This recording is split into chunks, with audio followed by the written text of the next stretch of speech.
നമ്മളൊക്കെ ഫോണുകളിൽ പലവിധ കീബോർഡുകൾ ഉണ്ടാവും. നമ്മൾ ഈ ചാനലിൽ തന്നെ ഒരുപാട് കീബോർഡിനെ പറ്റിയിട്ടുള്ള വീഡിയോ ചെയ്തിട്ടുണ്ടായിരുന്നു. കണ്ടിട്ടുള്ളവർക്ക് ഏകദേശം മനസ്സിലായി കാണും. എന്തായാലും ഒരുപാട് വീഡിയോസ് നമ്മൾ ചെയ്തിട്ടുണ്ട്. അപ്പോൾ പറഞ്ഞു വരുന്ന ഇന്നത്തെ കാര്യം, ഇന്ന് നമ്മൾ ഒരു അടിപൊളി കീബോർഡ് പരിചയപ്പെടുത്താൻ പോവാണ്. പക്ഷേ ഈ കീബോർഡ് എന്ന് പറയുന്നത് ഒരുപാട് കാലത്തെ പഴക്കമുള്ളൊരു കീബോർഡാണ്. പിന്നെ ഇതിൻ്റെ ഫീച്ചേഴ്സ് എന്ന് പറഞ്ഞാൽ മറ്റുള്ള കീബോർഡുകളിൽ നിന്നും ഒരുപാട് വ്യത്യസ്തമാണ്. അപ്പോൾ ഇനി കൂടുതലൊന്നും കാര്യങ്ങൾ വളച്ചു കെട്ടില്ലാതെ പറയാം. നമുക്ക് നേരെ ആ കീബോർഡ് എങ്ങനെ ഉപയോഗിക്കേണ്ടത്, അതിലുള്ള രസകരമായ ഫീച്ചേഴ്സ് എന്തൊക്കെയാണെന്നുള്ളത് നോക്കാം. അതിനു മുമ്പ് ആ സബ്സ്ക്രൈബ് ബട്ടൺ ഒന്ന് നീക്കിയിട്ട് ബെല്ലൈക്കനിൽ ഓൾ എന്നത് പ്രസ് ചെയ്യുക. ഇതിന് വേണ്ടിയിട്ട് നമ്മൾ പ്ലേ സ്റ്റോർ ഓപ്പൺ ചെയ്യുക. എന്നിട്ട് ജസ്റ്റ് സെർച്ച് ബാറിൽ പോയിട്ട്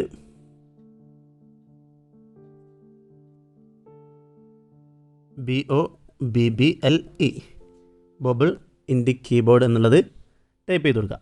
ശേഷം സെർച്ച് ചെയ്ത് കഴിഞ്ഞാൽ ഇതാ നമ്മളെ ഈ ആപ്ലിക്കേഷന് ഇവിടെ കാണാം. ഇവിടുന്ന് ഒന്ന് ഇൻസ്റ്റാൾ ചെയ്യുക. നിങ്ങൾക്ക് വേണമെന്നുണ്ടെങ്കിൽ ഇതിൻ്റെ ബീറ്റ വെർഷനിൽ ജോയിൻ ചെയ്യാവുന്നതാണ്. 10M+ ഡൗൺലോഡ്സ് ഉണ്ട്, 4.5 റിവ്യൂ, പിന്നെ 3+ റേറ്റിംഗ് കാര്യങ്ങളൊക്കെ ഉണ്ട്. 4.5 ഒക്കെയാണ് റിവ്യൂ ഒക്കെ ഉള്ളത്. അപ്പോൾ അത്യാവശ്യം നല്ലൊരു ഫീച്ചേഴ്സുള്ള, നല്ല അഭിപ്രായങ്ങളുള്ള ഒരു ആപ്ലിക്കേഷൻ കൂടിയാണിത്. നല്ലൊരു കീബോർഡാണിത്. അപ്പോൾ ഇതൊന്ന് ഓപ്പൺ ചെയ്യുക. ഇവിടുന്ന് ഓപ്പൺ ചെയ്ത് കഴിഞ്ഞാൽ നമുക്ക് ഫസ്റ്റ് ഇത് അങ്ങനെ ഒരു ഇൻ്റർഫേസാണ് കാണുക. നമ്മളിവിടെ ആക്സെപ്റ്റ് കൊടുക്കുക. ശേഷം അലോ ചെയ്യുക. പെർമിഷൻസൊക്കെ അലോ ചെയ്തതിന് ശേഷം കുറച്ച് സെക്കൻഡ് വെയിറ്റ് ചെയ്യുക. നമുക്കിവിടെ സെലക്ട് യുവർ ലാംഗ്വേജ് എന്ന് കാണുന്നുണ്ട്. നമുക്കിപ്പോൾ ഇവിടെ മലയാളമോ ഇംഗ്ലീഷോ എന്താ വേണ്ടത് വെച്ചാൽ സെലക്ട് ചെയ്ത് കൊടുക്കും. ഞാൻ ഇവിടെ മലയാളം സെലക്ട് ചെയ്തു.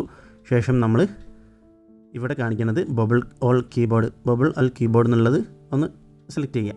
ശേഷം നമ്മൾ നിങ്ങളുടെ കീബോർഡ് അനുഭവം എന്നുള്ളത് പറഞ്ഞിട്ടുള്ളൊരു മെസ്സേജ്, നമ്മൾ മലയാളമാണ് സെലക്ട് ചെയ്തത്, അതുകൊണ്ട് ഇനി ഫുള്ള് മലയാളത്തിൽ നോക്കിയാൽ മതി. ഓക്കെ, നമ്മളിതൊക്കെ പ്രത്യേകിച്ച് ഒന്നും ചെയ്യാനില്ല, അത് ഓക്കെ കൊടുത്തു. ഇനി നമ്മളെന്താ ചെയ്യേണ്ടത്, ഇവിടെ നിങ്ങളുടെ കീബോർഡ് വ്യക്തമാക്കുക.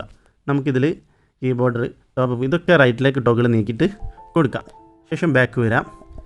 ഇനി നമുക്ക് ഒന്നുകൂടി അത് ഓപ്പൺ ചെയ്തു നമ്മൾ അംഗീകരിക്കുക. പിന്നെ വീണ്ടും അലോ ചെയ്യുക. അത് കഴിഞ്ഞാൽ ഇതങ്ങനെ ഒരു സംഭവം കാണാം. ഇതിൽ നമ്മൾ ഹെഡ്സ്, സ്റ്റിക്കറുകൾ, GIF, സ്റ്റോറീസ്, ഭാഷകൾ എന്നൊക്കെ പറഞ്ഞിട്ട് പലത് കാണാം. അപ്പോൾ നമുക്ക് ആദ്യം ഇവിടെ സ്റ്റിക്കറുകളിൽ പോവാം. എന്നിട്ട് നമുക്ക് വേണ്ടുന്നത് ഇവിടെ ഡൗൺലോഡ് ചെയ്യുക. പെർമിഷൻസ് വീണ്ടും ചോദിച്ചു കഴിഞ്ഞാൽ അലോ ചെയ്യുക. നമുക്കിപ്പോൾ നമ്മുടെ ഒരു ഹെഡ് വെച്ചിട്ടുള്ളൊരു കീബോർഡോ അല്ലെങ്കിൽ സ്റ്റിക്കറോ GIF എന്തെങ്കിലും ഉണ്ടാക്കണമെന്നുണ്ടെങ്കിൽ നമുക്ക് അതിനുള്ള ഒരു ഓപ്ഷൻ ഉണ്ട്. അതല്ല നിങ്ങളെ ഫോണിൽ ഫോട്ടോ ഉണ്ടെന്നുണ്ടെങ്കിൽ അത് സെലക്ട് ചെയ്ത് കൊടുക്കാനുള്ള ഓപ്ഷനും ഇവിടെ ഉണ്ട്. അപ്പോൾ നമുക്കിവിടെ ഫോട്ടോ സെലക്ട് ചെയ്ത് കൊടുക്കുക. ശേഷം എവിടെയാണ് നിങ്ങളെ ഫോട്ടോ ഉള്ള ഗാലറി ഗാലറി അത് സെലക്ട് ചെയ്ത് കൊടുക്കുക. ശേഷം നിങ്ങളെ ഫോട്ടോ കറക്റ്റ്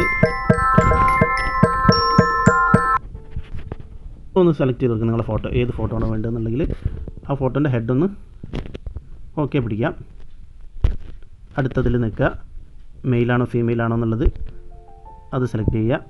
ശേഷം കുറച്ച് നേരം വെയിറ്റ് ചെയ്യാം. ഇനി ഇത് ആരാണെന്നുള്ളതാണ് ചോദിക്കുന്നത്. നിങ്ങളെ സുഹൃത്താണോ ആരാണെന്ന് വെച്ചാൽ അപ്പോൾ ഞാൻ എന്നുള്ളത് സെലക്ട് ചെയ്തു. നിങ്ങളെ വയസ്സിൻ്റെ എത്ര വയസ്സിൻ്റെ ഉള്ളിലുള്ള ആളാണെന്നുള്ളത് അത് സെലക്ട് ചെയ്ത് കൊടുക്കുക. ശേഷം നമുക്ക് ഇവിടെ ഒരുപാട് സ്റ്റിക്കറുകൾ ക്രിയേറ്റായി വന്നത് കാണാൻ പറ്റും. അപ്പോൾ ഇവിടെ നിന്ന് റൈറ്റിലേക്ക് നീക്കുക.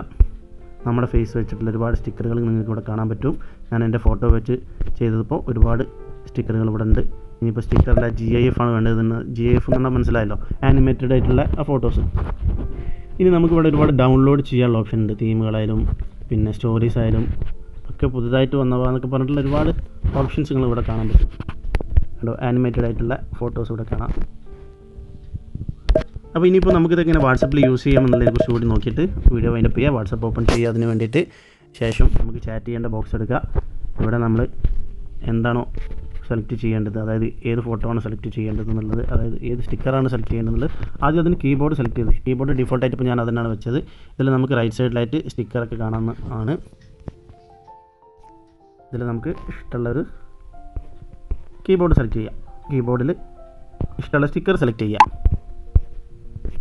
കണ്ടോ, ഇത്തരം രീതിയിൽ കൂടെ നമുക്ക് ഭയങ്കര ഫണ്ണി ആയിട്ടുള്ള കാര്യങ്ങളൊക്കെ ടൈപ്പ് ചെയ്തിട്ട് ഇനിയിപ്പം നമുക്ക് എന്തെങ്കിലും ഇവിടെ ക്രിയേറ്റ് ചെയ്യാൻ പറ്റും. ഞാൻ പോകുന്നു, ഓക്കെ, ഞാൻ പോകുന്നു എന്ന് പറഞ്ഞിട്ട് നമുക്കിവിടെ ടൈപ്പായിട്ടും നമുക്ക് ടെക്സ്റ്റായിട്ടും അയച്ചു കൊടുക്കാൻ പറ്റും സ്റ്റിക്കറുകൾ. പിന്നെ ഇതിലുള്ള വേറെ ഫീച്ചറുകൾ, ഇനിയിപ്പോൾ ഞാൻ പോകുന്നു എന്നാണ് ആ ടൈപ്പ് ചെയ്ത് നമ്മളൊരു സ്റ്റിക്കറിൻ്റെ മേലെ നമുക്കത് അങ്ങനെയും ചെയ്ത് കൊടുക്കാൻ പറ്റും. ഇനി നമുക്കിവിടെ ഹെഡ് മാറ്റണമെന്നുണ്ടെങ്കിൽ ഇവിടെ താഴത്തെ ഒരു ഓപ്ഷൻ ഉണ്ട്.